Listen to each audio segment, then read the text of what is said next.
Have you ever heard the phrase, "What you can't see can't hurt you"?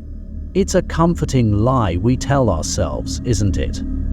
But for Rebecca, it became a deadly truth. Rebecca had always been a night owl. She loved the quiet hours when the world seemed to stand still.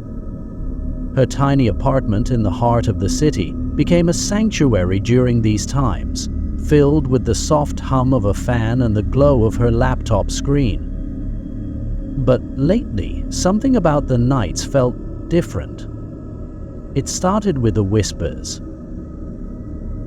At first, Rebecca thought it was her imagination, a faint murmur that came and went so quickly she couldn't be sure she'd heard it at all.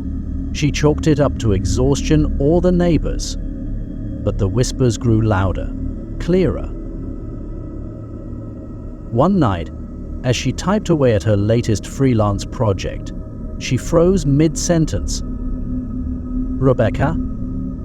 The voice was low, raspy, and unmistakable. It seemed to come from behind her. Her heart pounded as she turned around. But the room was empty. Just the same familiar walls and furniture she'd seen 1,000 times before. She laughed nervously, shaking her head.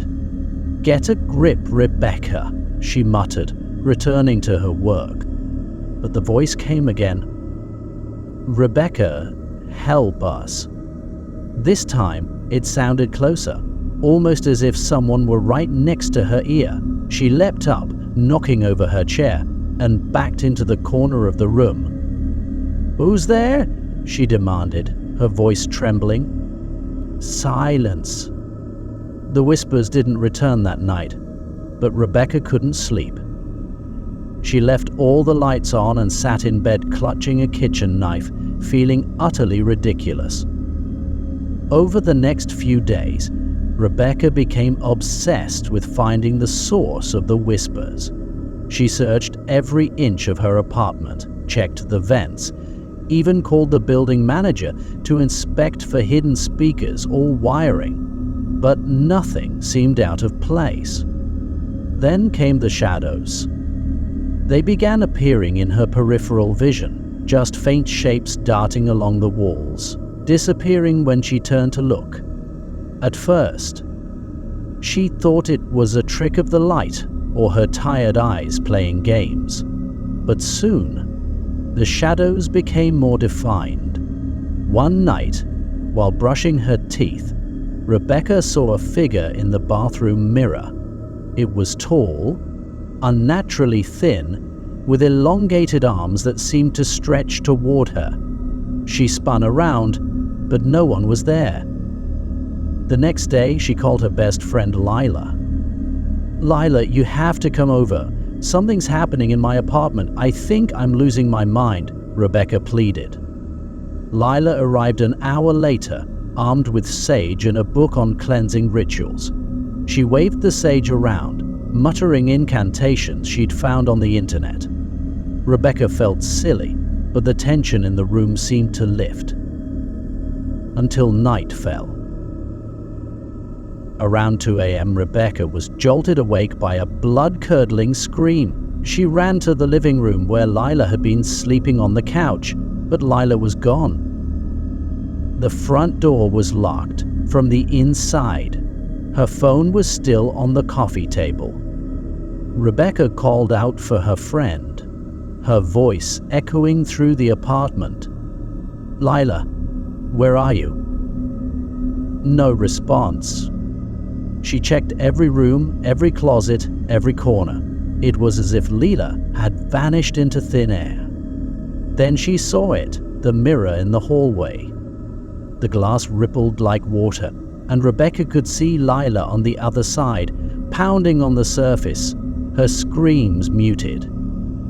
Her eyes were wide with terror, and behind her stood the shadowy figure, its long arms wrapped around her, pulling her deeper into the darkness. Rebecca screamed, clawing at the mirror, but it was solid, unyielding. The whispers returned, louder than ever. "Join us, Rebecca? You can't escape." Desperate, she grabbed a hammer from her toolbox and smashed the mirror. The shards scattered across the floor, but the image remained. Lila, now motionless, her face twisted in fear. The figure turned its hollow, soulless eyes toward Rebecca, and she felt a cold hand on her shoulder. She spun around, but there was no one there.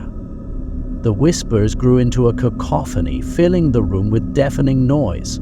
Rebecca clamped her hands over her ears and screamed, "Leave me alone!" And then, silence. When she opened her eyes, the room was empty. The mirror was whole again, as if it had never been broken. Lila was gone. Rebecca moved out the next day, leaving everything behind. She couldn't bring herself to tell the police or anyone else what had happened. Who would believe her?